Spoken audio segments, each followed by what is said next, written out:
Magandang balita para sa mga OFW sa Saudi Arabia. Kabayan, isa ka ba sa mga OFW na kailangang magpa-verify ng kontrata para sa iyong OEC? Kung oo, mas mapadali na ngayon ang proseso.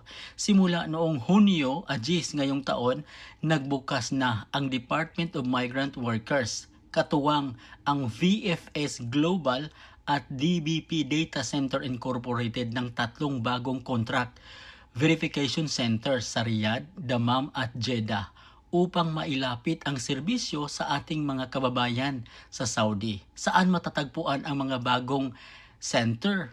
Una, Riyadh VFS Global Al-Hada District. Pangalawa, Dammam VFS Global First Floor Dammam Lulu Mall. Pangatlo, Jeddah Tashil Commercial Plaza Al Muhammadiyah District. Bukas Linggo hanggang Huwebes, 9 until 5 o'clock in the afternoon.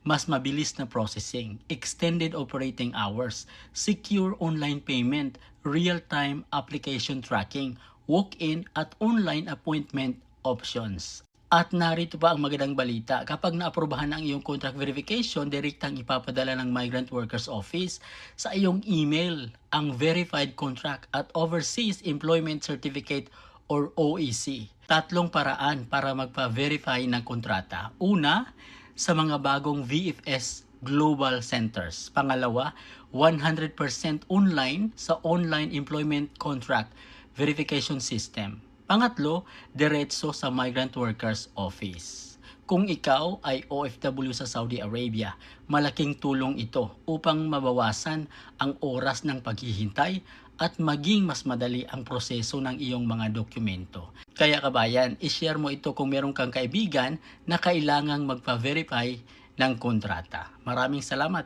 paki-like at paki-follow sa ating page.